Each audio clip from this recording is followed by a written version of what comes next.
Electric football's back. Electric football's back. Every show starts with a really bad song. Anyway, AFC North 2014, Stu Pace with my buddy Steve Brown. Steve's going to give you the skinny on the no. All right. I actually hate this division. This is just such a meh division right now. It used to be a very fun division. It's not anymore. Mm-hmm. I've got it as Bengals, Ravens, Browns, Steelers. Why, you ask? Well, why?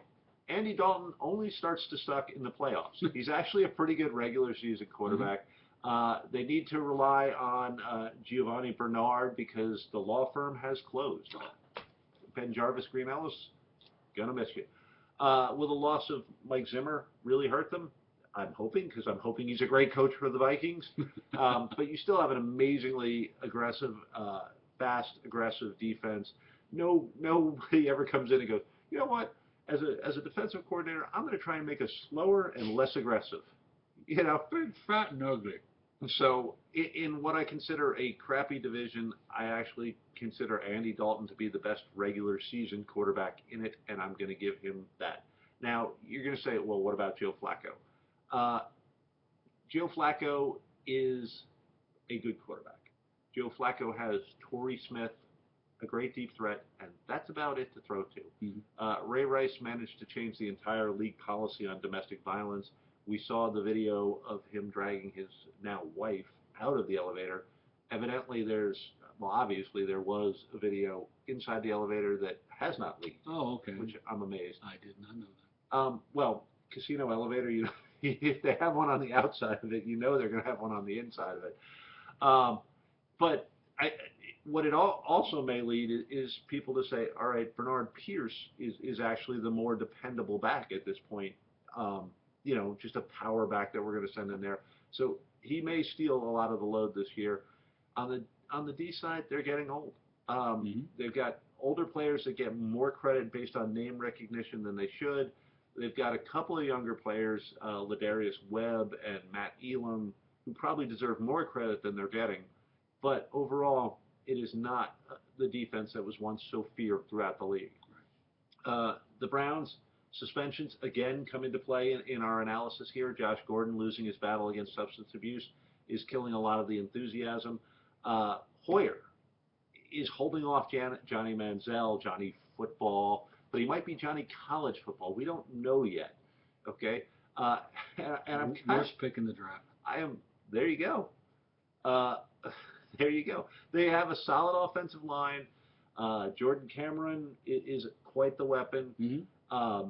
Will Johnny Manziel come in and be Roger Staubach? Because that's who he reminds me of based on the way he played in college. Maybe he will, but he's not going to do it right off the bat, and he's not going to do it with one of his crucial weapons. The defense has gotten better. There was a lot of people wanted to get excited about the Browns this year. I think it's too early. I got them third in the division. And the Steelers, I basically base this on two things. Okay. They have the oldest defense in the NFL, the oldest starting defense in the NFL right now. And Big Ben has an awful lot of years and an awful lot of hits on him. I think that foundation has been weakened, and I think he's going to topple this year. So I am taking the Steelers down to the bottom of the division based on an old, slow defense and a brittle QB. I expect him to take one hit too many this year, and I think they're in trouble. All right. Well, I'll flip the bottom, too. I agree with you about the Bengals. On paper, they're the best team in the division, and Dalton, you know, he's only good until December.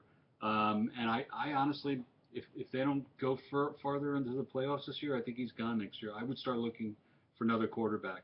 They've got a pretty solid team otherwise. Agree with you 100% about the Ravens. And Rice is losing his step, and Bernard Pierce is not Ray Rice. The Steelers, I'm just pushing them ahead of Cleveland because Cleveland was so distracted with all this Johnny Manziel garbage that they forgot to get good everywhere else. But the Steelers, I mean, it's still Roethlisberger. They've had the distractions with the running backs and the Mary Jane, and you know, but they're going to play. This is this league. I don't understand this. They won't be suspended until down the road. I also think the NFL likes the Steelers, and they don't want them to lose their two running backs because that's how the Steelers win games. If they can find a second wide receiver to complement Antonio Brown, I think they'd be in better shape. I don't know that they found that. Worlds is a solid linebacker. He's, you know, One thing Pittsburgh does is they've always got a really good linebacking core, and they didn't hurt themselves by drafting Ryan Shazer out of The Ohio State University. And I wouldn't be surprised if they win this division, but I have them third. Okay. Not an exciting. I can't even get excited about this division to tell you people about it. Yeah, it's very meh this year. Wait to the next one. All right. So that's our wrap up, and we're going to move on in just a second. We need to beer up. That's right. Beer up, man. We're going to beer up, and we'll be right back. I hope you're watching in the order we're recording.